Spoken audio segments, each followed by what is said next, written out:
To ask the Minister, with anecdotal evidence of a 60% vacancy rate in Cavan's Children's Disability Network team, if you would give an update on the vacancy rate within both Cavan and Monaghan CDNTs. All right, thank you very much, Deputy.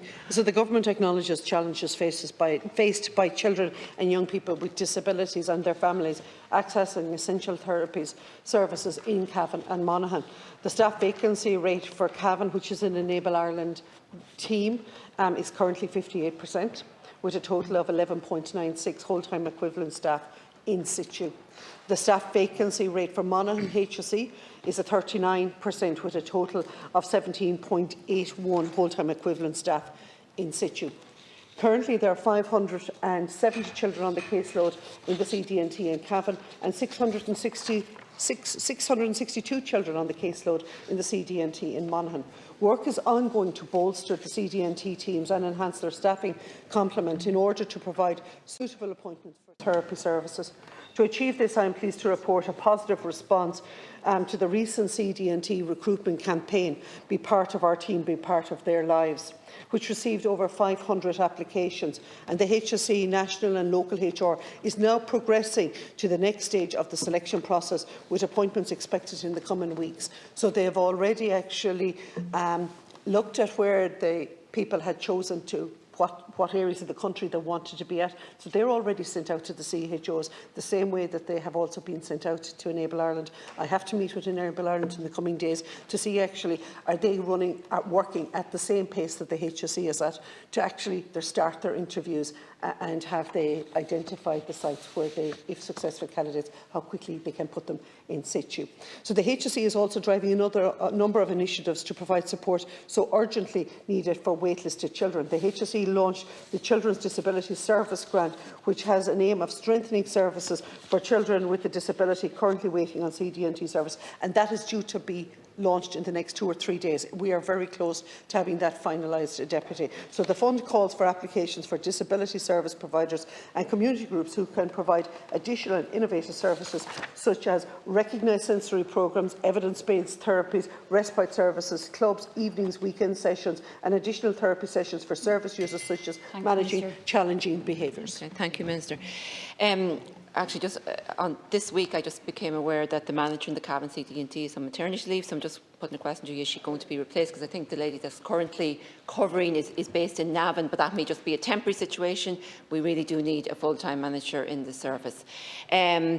Secondly, a parent was in contact with me yesterday, and she's not alone in this situation, but she was equally angry and upset and really at her wit's end. She has 3 children with additional needs, but one of them was referred to the CDNT in the summer by CAMS, because her son was sent there for an assessment for ADHD, and he was referred back then to the CDNT in 2020. She visited the CDNT, got in touch with them in July of 2022 to find he wasn't on their list. She went back to CAMS, got the referral letter, brought it back, hand-delivered it to the CDNT, thought, right, he should be on the list. She went in this week. He's still not on the list. So she is really angry because she says she's lost 4 years of him being on a list where he should have been receiving some sort of support and services. And she's not the only one who fell between cracks when this new Progressing Disabilities was set up, because some children were referred to primary care, some with CDNT, but many fell between the two. So, Deputy, you're after hitting the nerve with me there on that particular one, because that to me clearly indicates that the NAP is not working, which is the HSE's own policy, National Access Plan.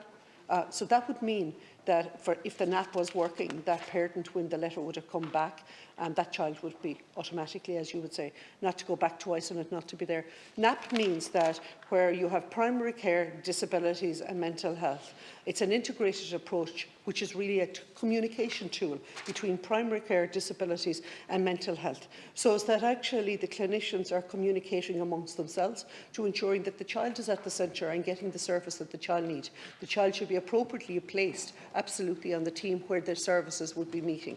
But actually, when it returns back, I'm just wondering what that disability team is actually, what decisions they are making. What is their decision based? Is the fact that it was CAM's referral initially and it was something, whatever it was, that they didn't see back. So there's a real lack of understanding and communication in the role of that clinician there.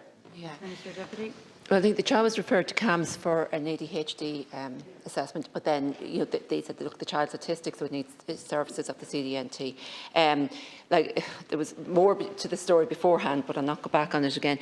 But look, I have other parents as well waiting for services. Another parent who is waiting for services, who hasn't got any, is trying to put together enough funding to get a private assessment done for her child because she just feels she has to do this.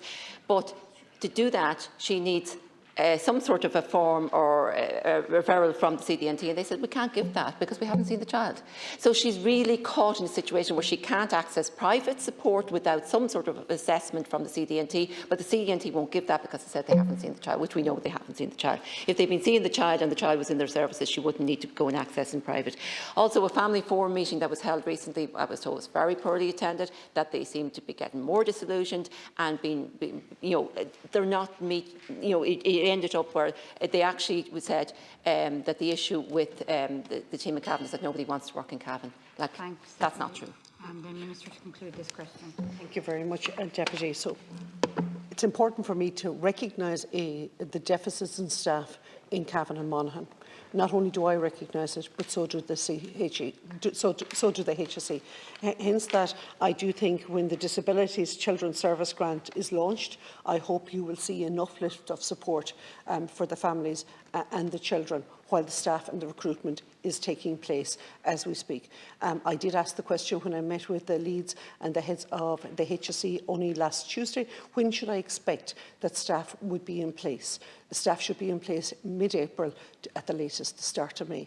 That's why I'm anxious to meet with Enable Ireland to ensure that I get exactly the same answers. 500 staff applications is a sizable segment when you can see that that was run only over a 4-week period. I have also set up an interdepartmental, interstate, high-level ministerial, which I chair myself actually, in relation to see how we can continue the workforce planning, that we meet not just clinicians but the wider workforce that's required to enable our CDNTs to function. Minister.